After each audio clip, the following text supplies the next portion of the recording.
Hey everyone, this is Russell R here with Speed Source FPV. Here to kind of give you guys a look, what I do to prepare for a race and essentially starting to learn the track. So they don't always release the track beforehand with Velocidrone or in Velocidrone for street league races.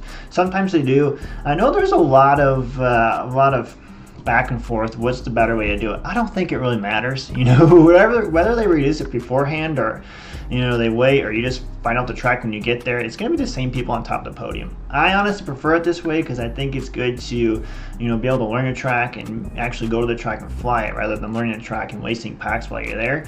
But at the same time, again, it doesn't matter, right? So if they do release it beforehand, take advantage of it, fly it in Velocidrone. Again, you don't have to be great at Velocidrone, right? That's the best part. You just have to be able to fly it in here and be able to see what the track is, learn the track to a point where you know what lines you want to hit when you get there.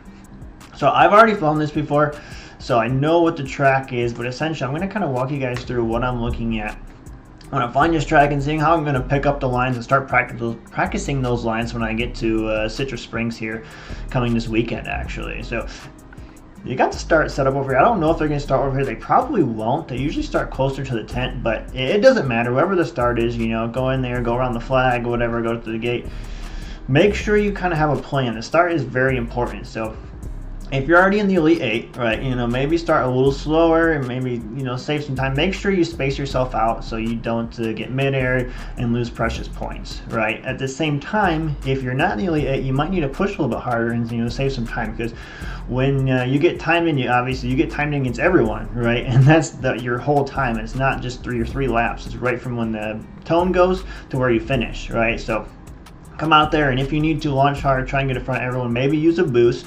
And we'll talk about boost in a minute, but yeah, maybe use a boost, get out in front, and then start going. So we're going to go through the start-finish gate right here, and we have a big sweeper right here. So coming through here, right over there, and then going to this. This is going to be a really fun section right here. So first off, coming around here, coming around these flags. So first I'm going to see this hurdle. So you can do a couple of things. I might probably stay low and just pop up over. You can actually come in here, already be a little bit higher, and then you can just come down through it. That makes it a little bit easier. But essentially the biggest thing is you want to stay tight right here. See the hurdle is bottom right corner. Stay tight to that bottom right corner and come through here. And again, there's a couple ways you can attack these gates. So see which way is fastest. Again, I'll be practicing in real life, but for now we'll just look at the lines and see what lines we want to practice. So essentially we come around this, and you can swing a little bit wide and then cut up. You want to stay really tight. So top left corner, bottom left corner, and through there. And then you can do the same thing. Come through here. Maybe air brake a little bit. I'll talk about that in a second. But maybe air brake a little bit and then come through here. Again, it's a little bit tighter line. Might be a little bit faster, but you might also lose momentum. So you can come through here. You can keep these nice and tight. Top left, bottom left. And right here we want to go into the top left corner, because that's going to be the fastest line. Because check this out. We're going to go high, and then we're going to go high after that. So you don't want to swoop all the way down to the ground. It's not going to affect you that much, but ideally, for the fastest line, stay up right in the top left, and then come through here and then cut this a little bit down to the next gate. So you're going to want to take the bottom left corners. We're all talking all about corners for the most part. There's a little bit where we're not going to be on corners, but for the most part, always on corners, right? Because that's going to be the tightest, fastest line. So come through here. Again, a couple ways you can take this gate as well. You can come in, take it tight, and then take a tight corner, probably the fastest way, but a little bit smoother, maybe a more consistent way, which is, going to be the most important part, is being consistent, especially with Street League, how their points are set up. So come out here, come through here, and then find which line works best for you, because this is going to be a difficult dive gate. So if you can take it consistent, it's going to be better than taking it the fastest line. So for the most part, until you get to, maybe you get to the finals and you got to go all out. But at the same time, coming through here, cutting it, and then cutting it real tight around here. So however that works for you, you can come in here, you can go left. If you're better at left dives, do it left, right there, just like that. Whatever's better for you is going to be best overall, right? You can do it most consistent. You're actually probably going to be a little faster doing it that way. I think the way I'll probably take it, or at least start off by taking, is come out here, come a little bit wide, not too wide. I'll cut through, and then come through, maybe more in the middle, not hit the gate obviously, but come through like that, and then just cut real tight through there, and make sure you're tight around the outside of the box too, because that's going to save precious time. All right, moving on to the next part. This is going to be a really fun part too. So these slaloms, it's kind of simple, but at the same time, don't let your quad go out too wide. You can easily just kind of knife edge around these, just a little bit of a roll. So come almost straight up the flag is what I like to do. So come around here, come straight at the flag and then just roll and then roll, just like that, nice and easy. So that's gonna be a nice fast line. You're minimizing your movements and minimizing the distance between the flags, right? So nice roll, roll, same thing, kind of maybe go for the top right corner on this one because we're starting to elevate. You don't really have to, but it's going to be easy to set yourself up for the next gate. And then bottom right corner for that gate. And here is where we'll talk about air braking a little bit. So this is Dunkaroo, and it's going to be a little difficult because you're coming off a lot of speed coming through here, right? And this is a street league quad, so not a lot of speed, but a lot of speed for a street league quad, right? Because when you go to turn here, your quad's going to want to go way out here.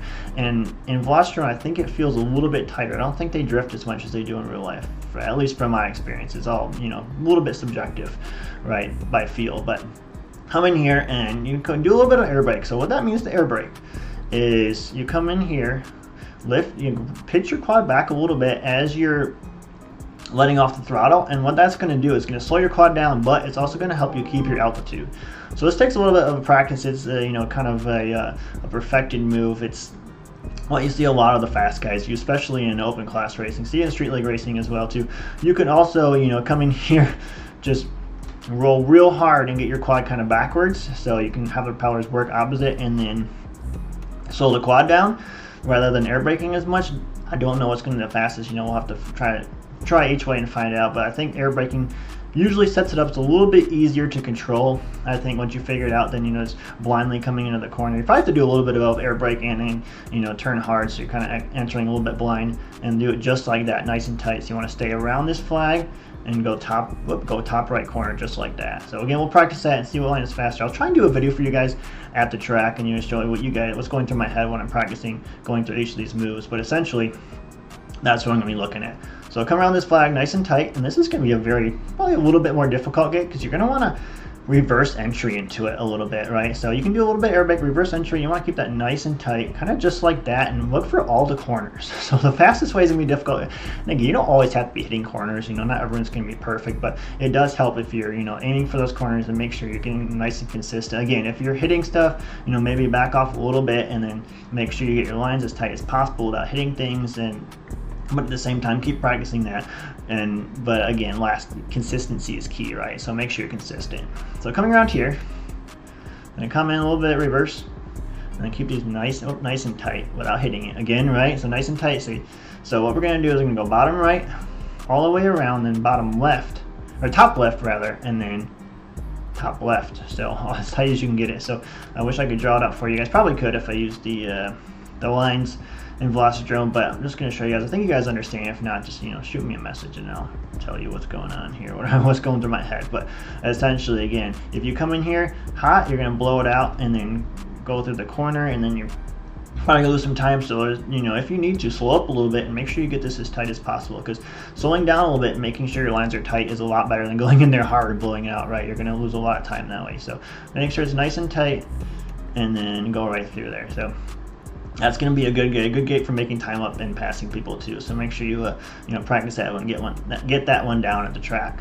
So the next one's going to be a hurdle. Again, nice and easy. Come up here, just pop over, come around nice and tight, and then for the up spiral. So this one is going to be difficult because if you're doing it at full speed, again, you're coming in reverse entry. So see if I can do it full speed. It's gonna be, you want to be tighter than that, but that wasn't bad. But again, so you're coming in, you're gonna be pretty much blind coming into this corner unless you come out a little bit wide. If you need to, you can come out a little bit wide and then come in right here, then you're not gonna be as blind and you'll still be able to get a tight corner. So if you're blowing this gate out, try it a couple different ways, right? Again, the fastest line is probably gonna be coming in almost straight into it, cutting into it, air braking as you're turning. This is kind of an advanced move, right? So coming in, air braking, turning, coming in reverse, and then staying nice and tight.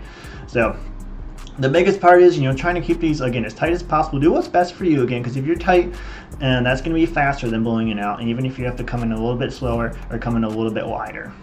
And so top left, all the way tight, and then bottom left is going to be the tightest one there. And again, those are difficult. It's probably a good boost point. Actually, this one right here, any of these, Dunkaroo, this one, getting on what that section's called, or the, I think they're calling it the triple threat. Actually, we'll call it the triple threat because I think that was what Sky was calling it during the sim race. So triple threat or the up spiral here, keep these nice and tight, and you can use boost on them, and that will help you keep it a little bit tighter too.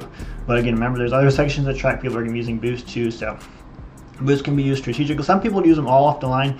I'm not a big fan of that. I like using it a little bit more strategically, and whether it's making sure tight line's nice and tight, or using it to pass people, or you can even you get mid-aired or whatnot. You hit something, you can use it to kind of get back on your line, get back in your game. Obviously, that's cumulative, so your time's not going to change too much whether using it before or after that. But at the same time, you can use it and kind of get yourself back in the game, so to speak. It's kind of psych yourself up, get your lap time back on track. But anyways, coming out of that spiral, gonna come out nice and tight, and then go all the way around this nice route. I really like these 3 flags. It kind of shapes the corner a little bit rather than just having 1 flag. It makes a nice big sweeper, so it's gonna be a nice big turn. And coming into the triple corkscrew. So this one I'm a little bit iffy on. It's going to be interesting because these quads take it very slowly. But again, you can take it nice and tight. You can make up a lot of time on this.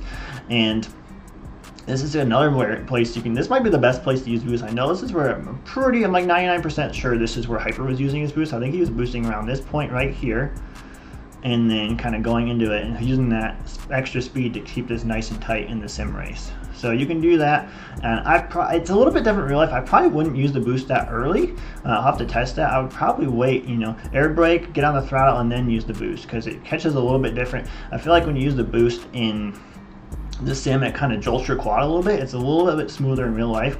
So you can take that and then, and you can go through there and use that boost, starting here, and you get more boost through the entire turn, because the boost kind of depreciates as you use it for I think it's 5 seconds, give or take. So essentially come in here and then keep this nice and tight right there. So that wasn't a perfect example. It was pretty close. So again, I'll show you from this point. So top right corner, go through there, go up and around, and then kind of go around see that gem fan right there, kind of go around the center. You kind of twirl right around that top fabric piece right there, and when you come back down, you want to come right in the top left of this gate. That's going to give you a very nice and a very tight line right there. So again, coming through here, kind of air brake, maybe hit the boost, and then keep it nice and tight just like that, and then go on to your lap. All right, so that's an entire run through here. Let me just give you guys a quick summary, and then kind of wrap this up here. But essentially coming through here, you can stay low. Maybe I don't think ground effect really does that much anymore since the RPM limiter, so don't really worry about ground effect. I mean, you can practice it, see if it works, but you can stay a little higher, then cut down here, whatever feels best, whatever's giving you the best lap times and the most consistent lap times, right? Come through here, cut this nice and tight up through there. Top left again, a little bit better than that. Bottom left, top right, and do whatever's most comfortable for you. Oops, not that. And then go around the gate and roll, maybe top right, bottom right, and crash like that. We'll go back to that where we were, and again, I'm not very practicing Velocidrone lately, so it's a little bit of a struggle, but both of the bottom right, come in here, air brake a little bit, tight, down through there, and then here could be a boost area, kind of reverse entry, nice and tight, roll that back and forth really hard. This could be another reverse entry. Keep that a little bit tighter than that. Obviously my lines are struggling a little bit, but we'll get those better in the race. And come around here nice and tight. Again, huge area for passing, making moves, and then you go through the start finish gate.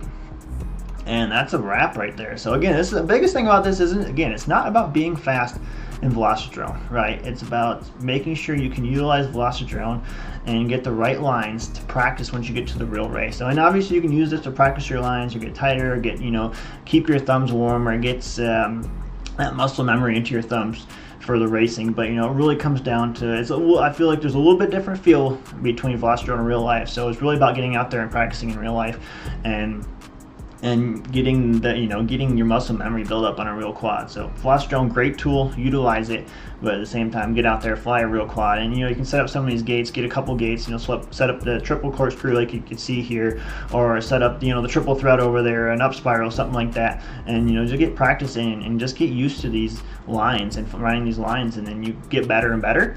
And at the same time, you'll see them in a track, and I've already practiced that, so you're ready to go, right? But that's all I got right now. I'll try and do a real video for you guys, get something at the race in real life so you guys can see how I attack the track after using a Velocidrone, and we'll go from there. But at the same time, hopefully it's helped out. Let me know if you guys have any questions, comments, but look forward to seeing everyone at the race. See you guys soon.